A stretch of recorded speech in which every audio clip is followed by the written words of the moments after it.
Welcome to another exciting episode of Reality Check Radio.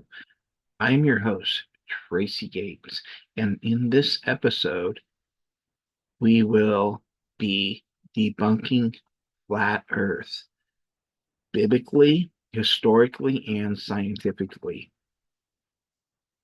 And with that being said, I would like to share one of the strongest evidence is against flat Earth.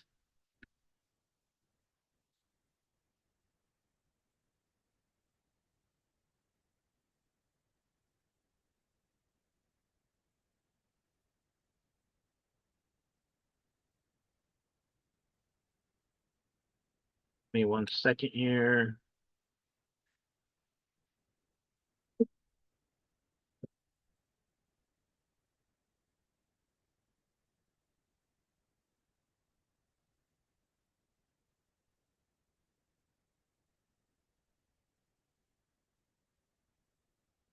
All right.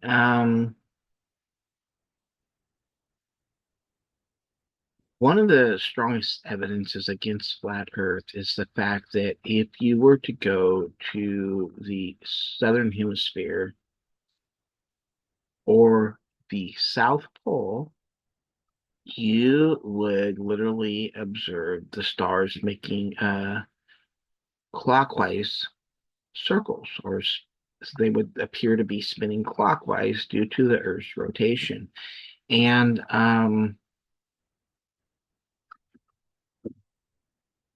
as it says right here, I'm just showing you guys what it says under Weber State University. But I mean, you can literally go there and millions of people have observed this. It's not a point that can be argued unless you're truly insane.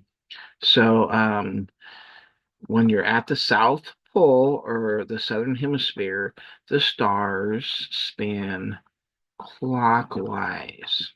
All right, got it? Good. Now that we know that, we can also travel to the northern hemisphere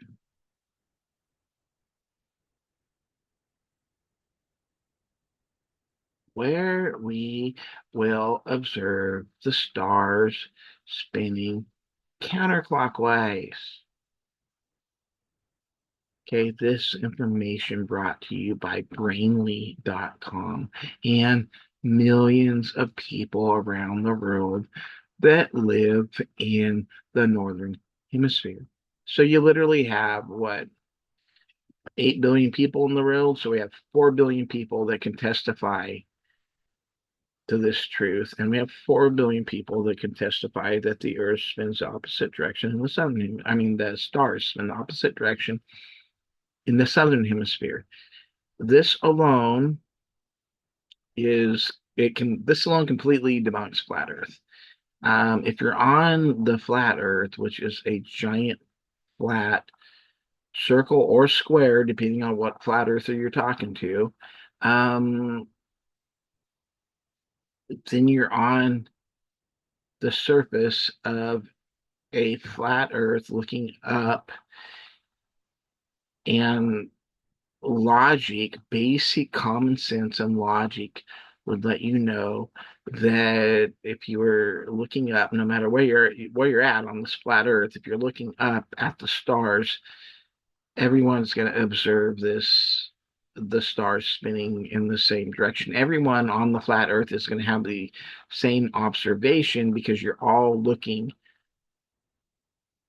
the same direction basically. And flat earthers, out of complete ignorance, will try to say, well, if somebody's standing on one side versus the other side, weird things can happen. Well, not really, because you're all looking the same direction. So you can't get an opposite spin even if you're standing on the other side because you're facing the same direction.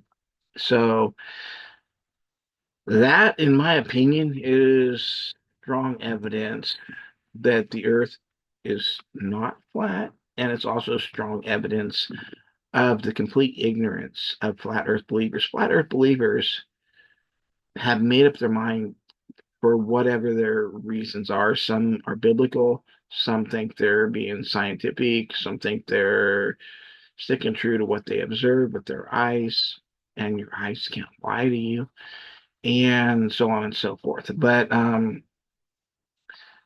basically, there's a lot of ignorance here, and basically, the ignorance runs so deep that no matter what evidence is presented, you can debunk them with the Bible, which I'm a Christian. I believe in the Bible, but the Bible doesn't support the flat Earth, and it literally debunks actually the flat Earth. And so we can debunk them with the Bible, which they think supports their flat Earth belief.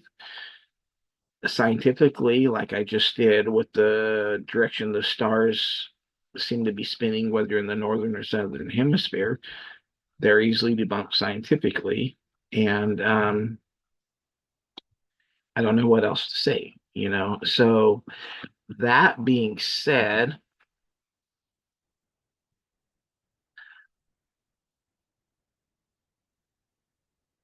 I want to go on to their next argument, which is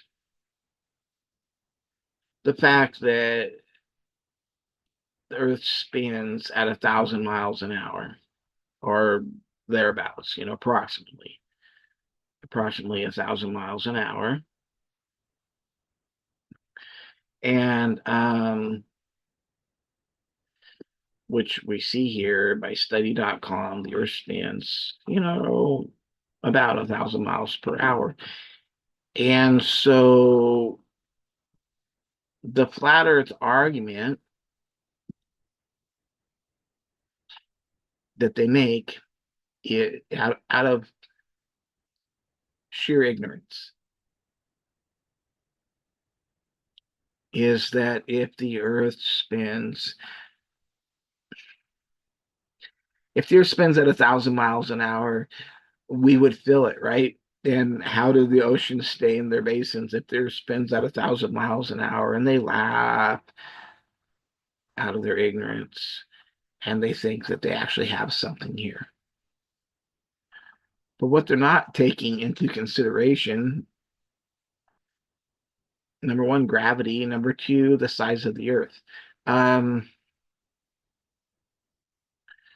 The Earth is almost 25,000 miles in circumference. So even though it spins at 1,000 miles an hour, it takes a little over 24 hours to make one rotation. See, the flat earthers talk like this is so fast. Why don't we feel it? Centrifugal force would throw oceans right off the Earth.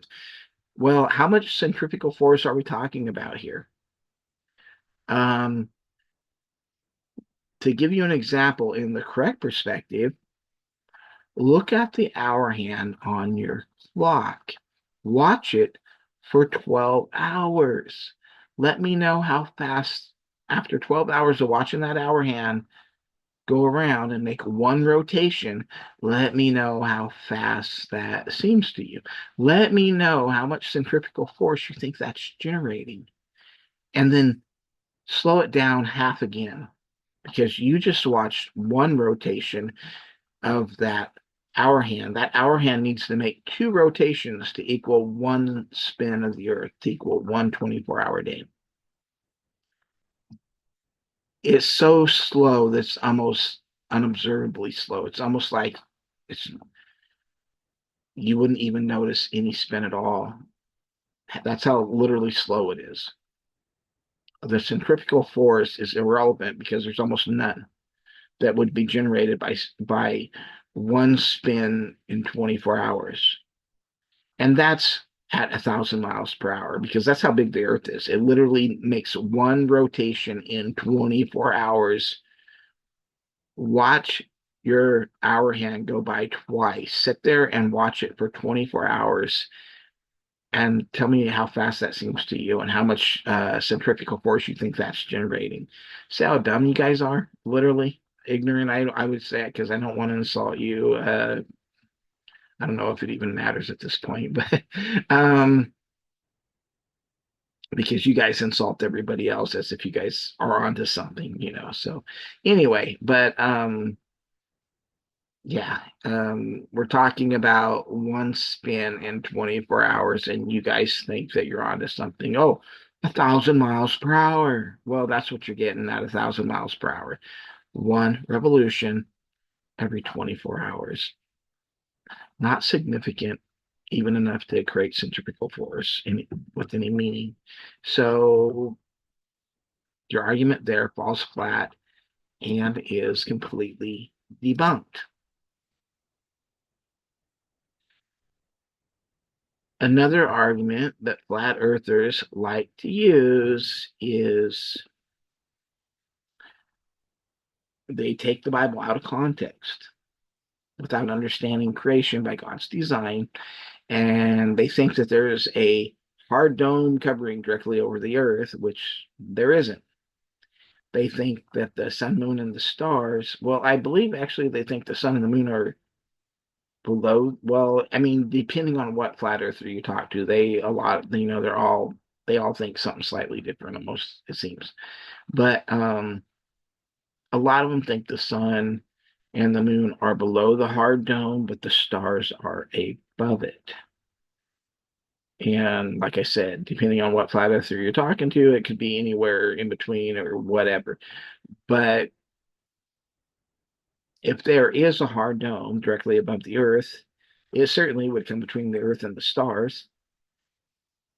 That would make it impossible for us to access the stars, which is what almost any flat earther will tell you. We can't access the stars because outer space doesn't really exist, right?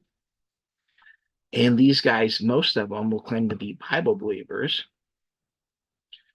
So, what does the Bible say about accessing the stars? Even the Bible is very prophetic, and things are said in the past that represent things that happen in the very distant future. So, let's take a look at the Bible.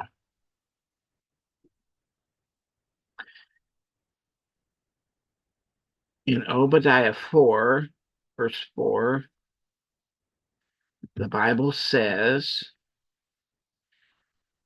though thou exalt thyself as an eagle, and thou set thy nest amongst the stars, thence will I bring thee down, saith the Lord. Okay, now this is probably referring to America. A lot of Bible scholars think it is because America is signed as the eagle. But we also, are one of the most advanced nations as far as technology goes, and we have the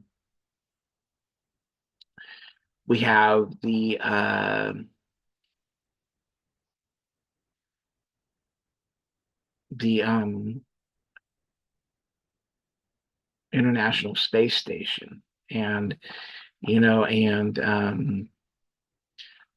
things that you could say are set amongst the stars. We have other things set amongst the stars in the deep uh the black budget space program and stuff. I'm not going to dive into that here because flat earthers have enough time hard I have a hard enough time even wrapping their minds around the basics. So I'm just going to stick with the basics right now. And that would be that the Bible literally says that we set our nest amongst the stars. Well, we couldn't do that if the stars were behind a hard dome. We have to actually be able to be amongst the stars to set our nest amongst the stars, to set any kind of home base or dwelling place amongst the stars. We'd have to be able to access that area, which pretty much debunks a local hard dome type of covering. And flat earthers make a lot of assumptions like, oh, I don't believe in a flat dome, so I believe in everything NASA says. Ha ha ha ha. That's what they do. That's exactly how they are. And that nothing could be further from the truth. I don't believe in a very local hard dome covering as flat earthers believe in. But I do believe in what science can show to be true. And if people look at video documentaries like The Principle, which you can find, I believe, on YouTube and even looking it up on Google, which literally shows strong scientific evidence that the Earth is at the center of the universe. Not that the Earth is flat, but that it is at the center of the universe. And like I said, with hard scientific evidence. And I believe that to be true. I believe a lot of things to be true that would be so far out of the mainstream narrative that it would blow your mind. Why do I believe it? Because I believe in what the biblical, scientific, and historical facts point to. Okay. I could care less what the mainstream believes in because most of the mainstream have indoctrinated with people with lies, whether we're talking about the mainstream media and just everyday news, present news, or whether we're talking about hidden history or hidden science and false science, like evolution for the most part. Um, Mainstream media, lies to people and deceives people because it's funded by the Rothschilds and the Rockefellers, which are the satanic elite, which are the sons of the father of lies, which is the devil himself. So, I mean, it makes sense when you look at it and trace it down to its roots. Okay. So, that being said, I would like to move on to the next point, which is that the earth is fixed and it doesn't move. That's what flat earthers say by taking the Bible out of context. And what I mean by that is the Bible does say that God fixed the earth and it shall not be moved. But what it means is that it shall not be moved from, like, the earth is on an orbit and it's not going to be removed from that orbit, but what it and it will be exist here forever. It's not ever going to not exist. It will be restored in the next earth age, refined by fire, but it will always be here. And it definitely moves. I mean, we have here, I'll just share this verse with you guys. Psalms 82:5, which lets us know, and I could set Psalms 82:5 up for people that might want to dig into it deeper or look at my YouTube where I explain this in some of my videos on my YouTube channel. But anyway, Psalms 82:5 says, "They know not, neither will they understand. They walk on in darkness. All the foundations of earth are out of course." Wow, they're out of course. That means they must have moved, right? If the foundations of earth can't be moved, then they certainly can't be out of course.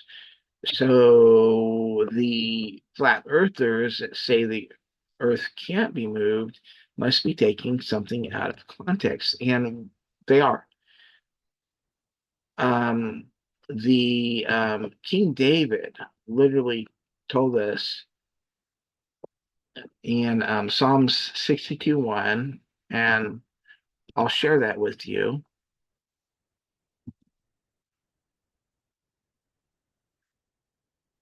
King David literally tells us, "Truly my soul waiteth upon God, from him cometh my salvation. He only is my rock and my salvation. He is my defense. I shall not be greatly moved."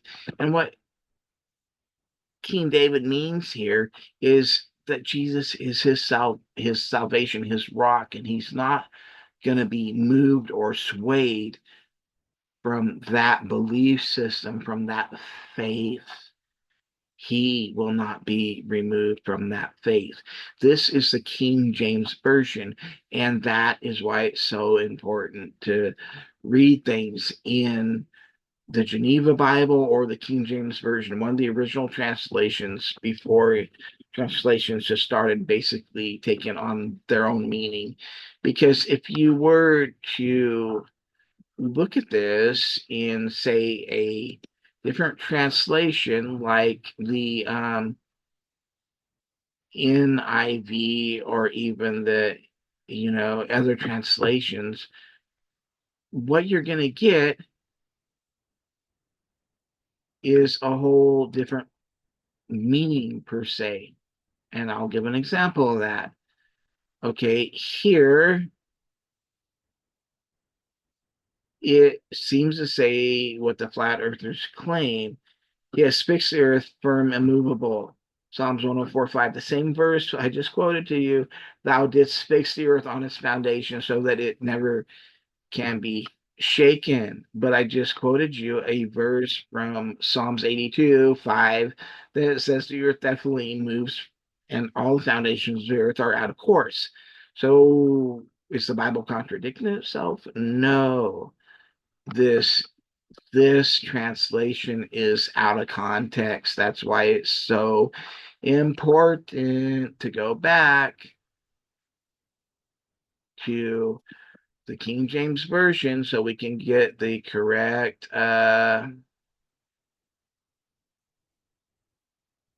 context, of these verses, and let us know. Because if we're literally looking at uh, anyway, let's just go back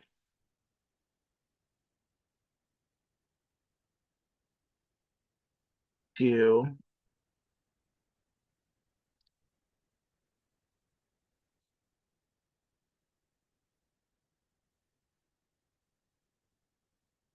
our yeah, Psalms 104.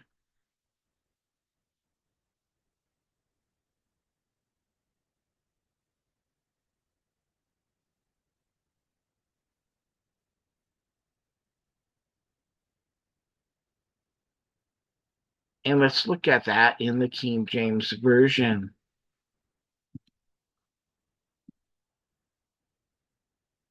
Okay, it says, who laid the foundations of the earth that it should not be removed forever. And all that means is that the earth is established on a course or a pathway, and the earth it'll always be here. The earth will always exist. It's not ever gonna not exist. Okay, but if you look at this, because this is the King James Version that says, who laid the foundations of the earth, God laid the foundations of the earth, that it should not be removed forever. But if we were to look at this in the NIV,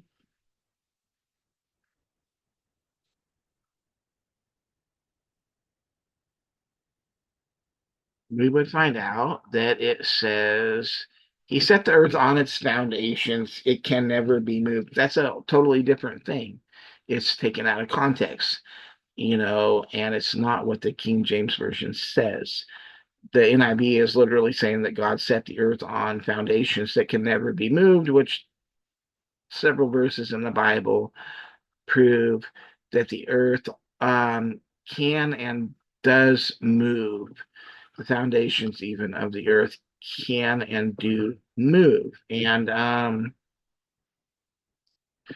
one of those verses that I can share with you right now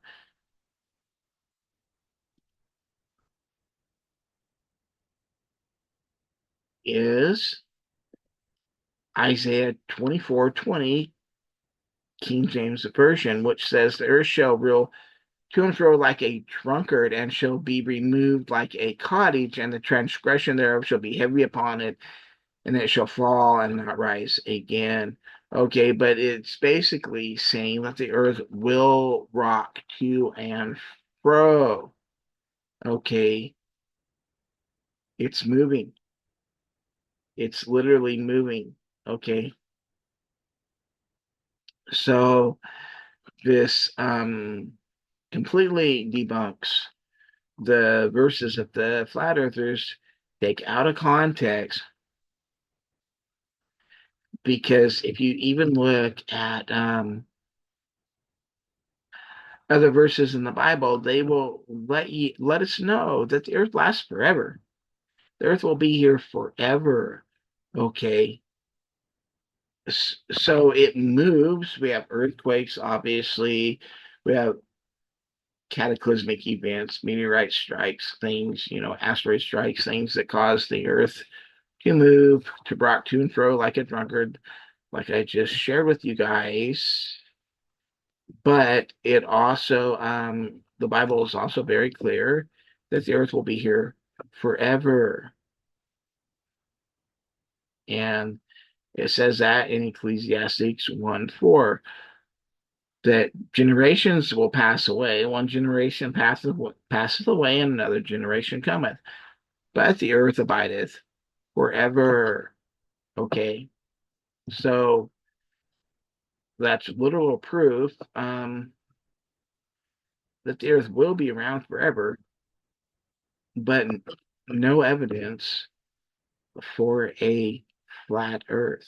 None. I mean, completely debunked. All the verses, most of the verses, they take so many verses out of context, but most of the verses they use are debunked in this episode. But like I said, they're ignorant, willingly ignorant.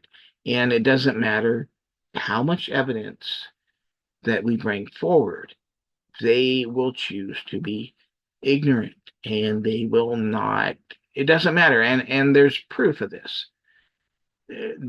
A lot of flat earthers said that if we could prove that the sun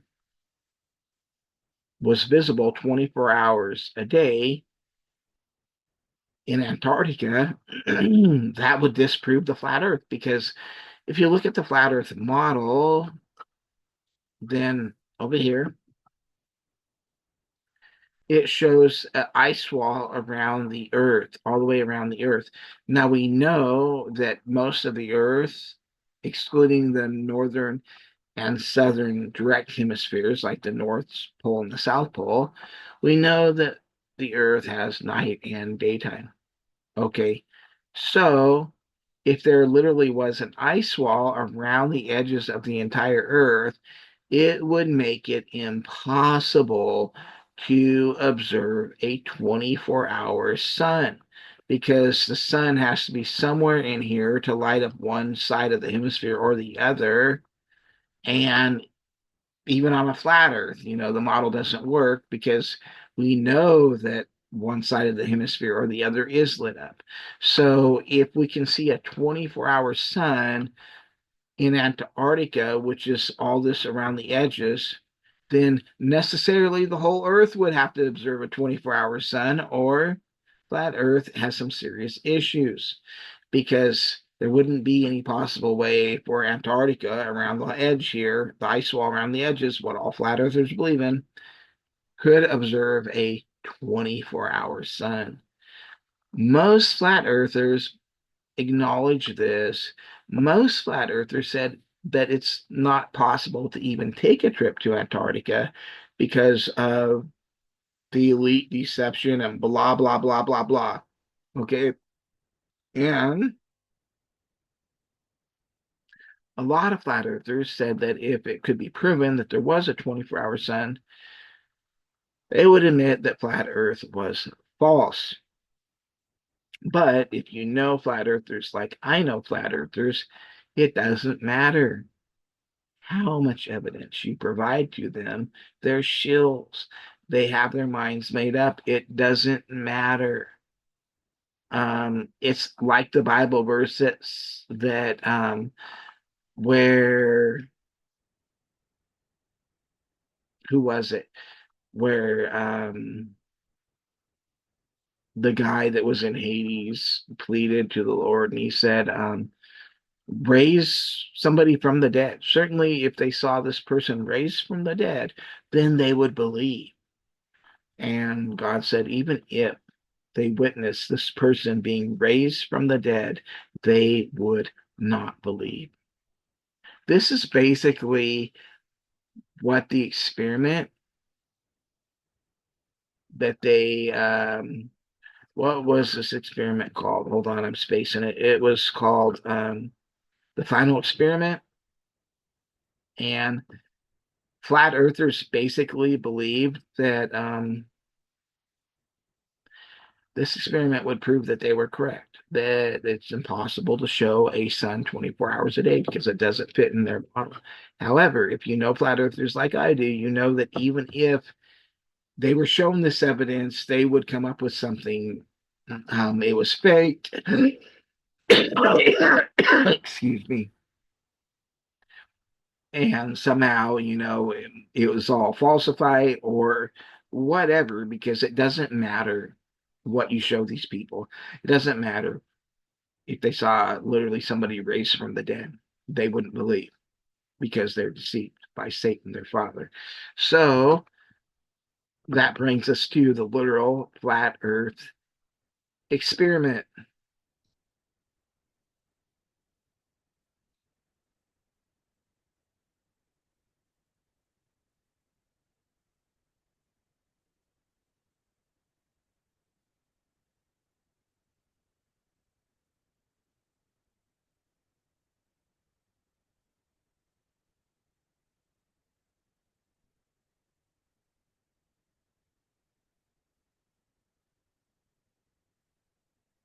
Give me a second. My computer's starting to freeze up.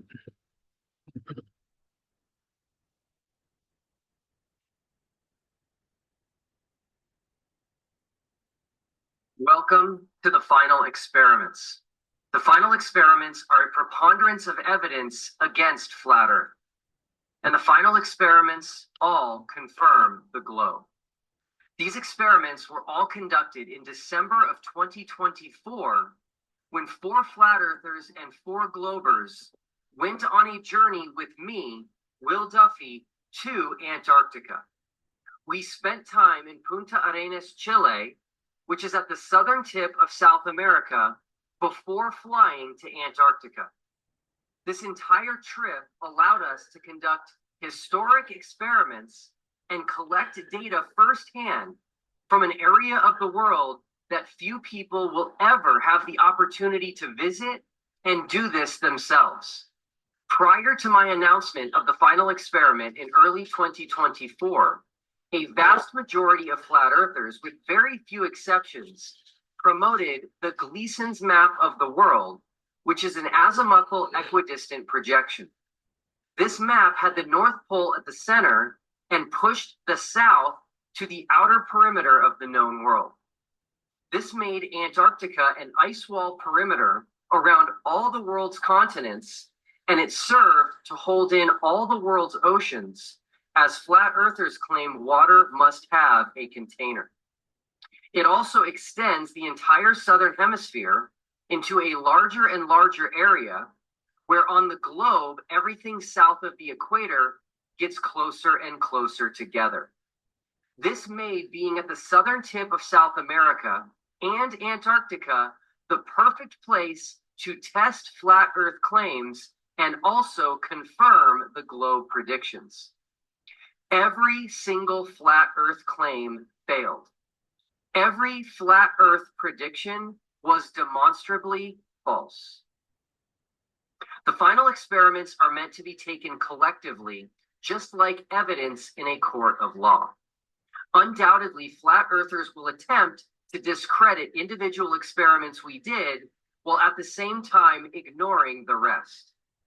If they cannot provide an accurate map of the world and a working model that can account for the results of all of these final experiments collectively, that is because we don't live on a flat Earth.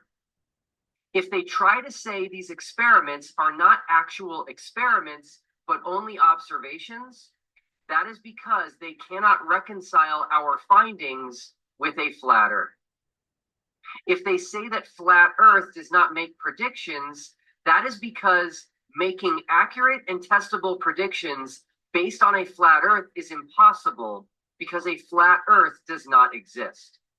You cannot make and test predictions based on something that is not real. Maps of the globe exist because the globe exists. The entire globe model exists because the globe exists. Countless globe predictions come true every day, and countless future globe predictions will continue to happen exactly as predicted because the globe exists. Okay, I don't want to get a copyright strike, but you guys can go watch this video on your own if you want to. And it is titled The Final Experiments 24-Hour Sun in Antarctica. And they literally show a 24-hour sun in Antarctica. Okay, and flat earthers came forward and tried everything under the sun, no pun intended, to try to say, oh, they use green screen, they use this, they use that. Of course, you guys, I mean, like I said, somebody could be raised from the dead in front of you and you would still deny that it was true because that's you guys it doesn't matter what evidence comes forward.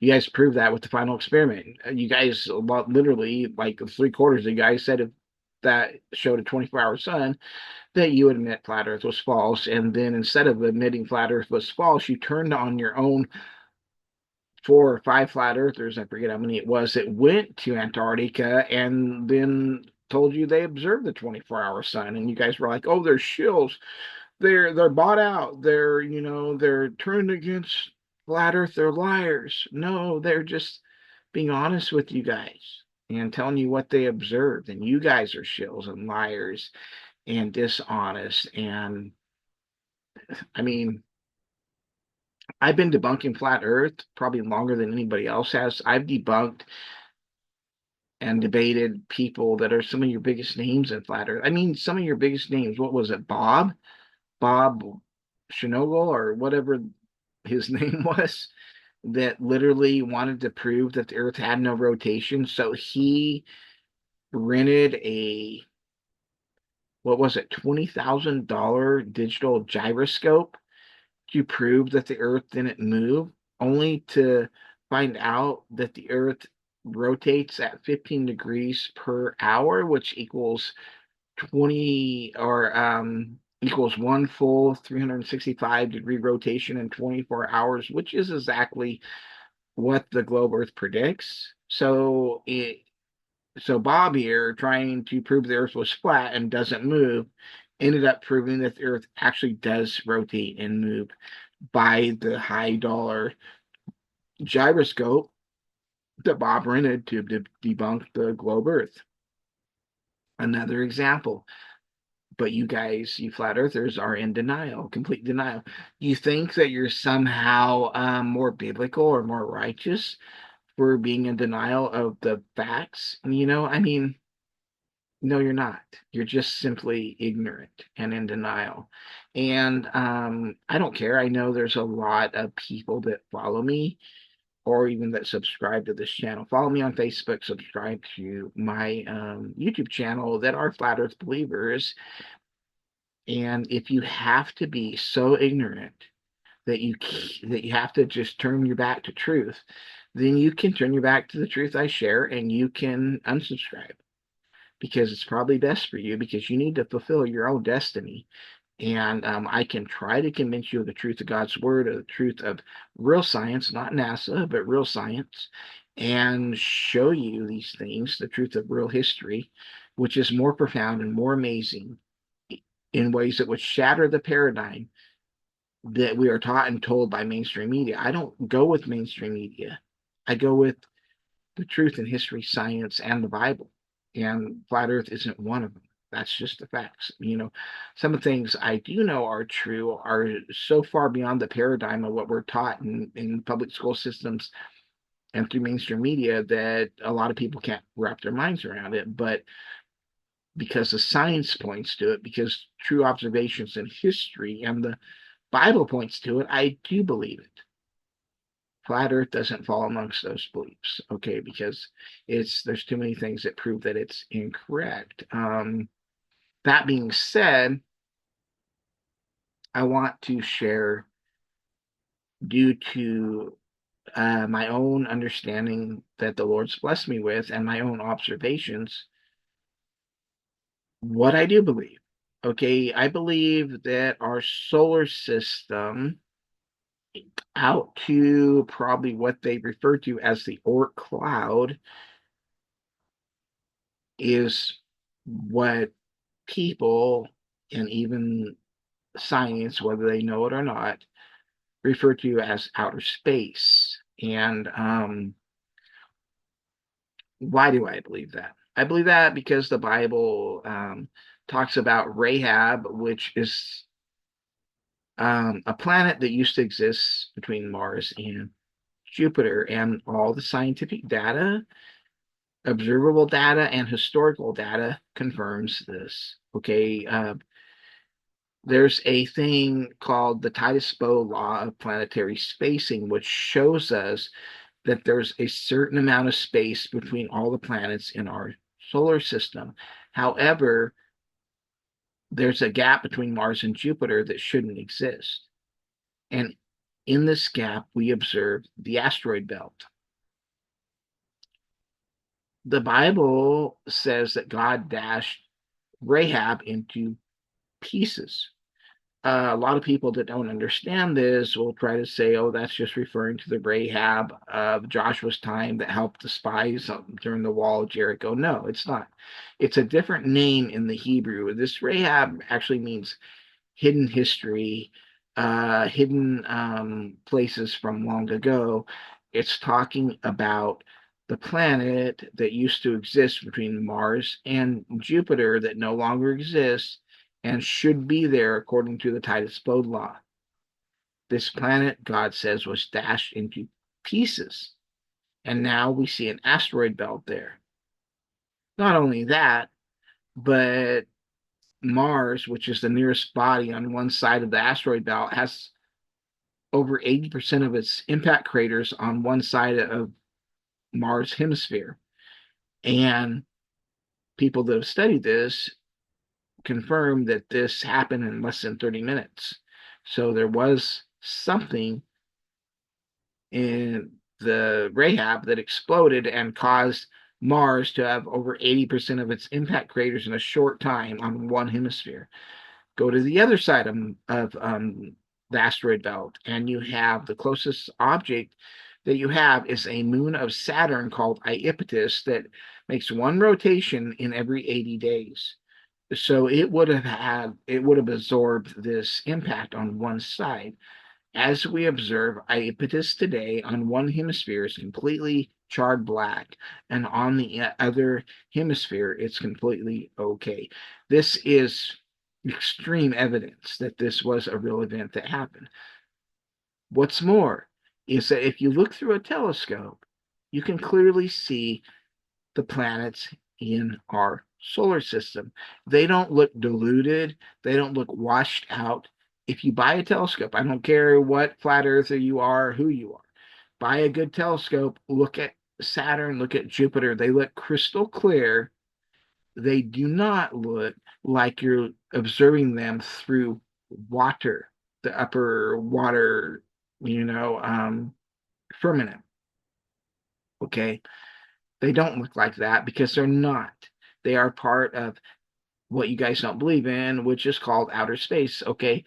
Um, but like I said, I don't believe outer space extends to what the mainstream science would like us to believe it does. It doesn't make sense because stars being, thousands or millions of light years away wouldn't be visible. But this is my theory about this. It wasn't theory. Everything I said up to this point in this video that I showed you guys and shared with you is stuff that I believe is very factual. But this is a theory by me, and I believe that the hard dome firmament that flat earthers believe is directly above the earth is not directly above the earth, but is just beyond our solar system in what science refers to as the Oort cloud, but is actually the face of the deep or the hard dome. Okay, just beyond our solar system. The Bible says the face of the deep is frozen. Okay, and then it makes sense that if this is water, the face is frozen. Now you got to actually understand the face from the other portion of this water, um, you know, environment that surrounds or frames the earth. Okay, there's a lot to it, and I explain that in my book, The Bible Code Solved. And it's deep stuff to dive into that I can't go into detail just on a short YouTube video. But what I can say is the face is the part that is below the throne of God, and the face of the deep is frozen or hard. But as you go out from the face, which would extend into our own what we call outer space, it's not totally frozen. It gets thawed and chunks break off and go through our solar system towards Earth, which you could call comets. And and if you look um, at anything that is in this water environment between the face and the rest of the water before it's thawed, you would observe everything with a blur, kind of a blurry look to it, like being washed out in a sense, which is where I believe the stars are located. And I believe that's the reason that we can zoom in on any star and it won't come into good, clear focus. You're not going to get an orb, which is what, science says a star is, like the sun. It's just an orb of plasma. Well, if it is, then why couldn't we take the most powerful telescope, zoom in on a star, and get that perfect orb? It's always blurred out because it's within this water firmament that is what I believe science refers to as the Oort cloud beyond our solar system. And the face of the deep is frozen or hard, which is the part directly below God's throne. That's what flat earth believers confuse with a hard dome that they think is directly above the earth. But biblically speaking, that's not possible. Because if there was a hard dome directly above the earth, number one, asteroid impacts would be impossible, but we observe craters on the moon and on the earth of asteroid impacts. And on Mars. So we know that's is totally possible. Number two, biblically speaking, the heavenly Jerusalem ascends to earth in the future. And if there was a hard dome above the earth, it would just shatter and have to crash through that dome for that to happen. So that is another thing that debunks a flat earth belief with the Bible, speaking by biblical terms. So there's too much biblically, scientifically, and historically that completely debunks flat earth, in my opinion, as a Christian and a Bible believer. So, that being said, that ends another exciting episode of Reality Check Radio.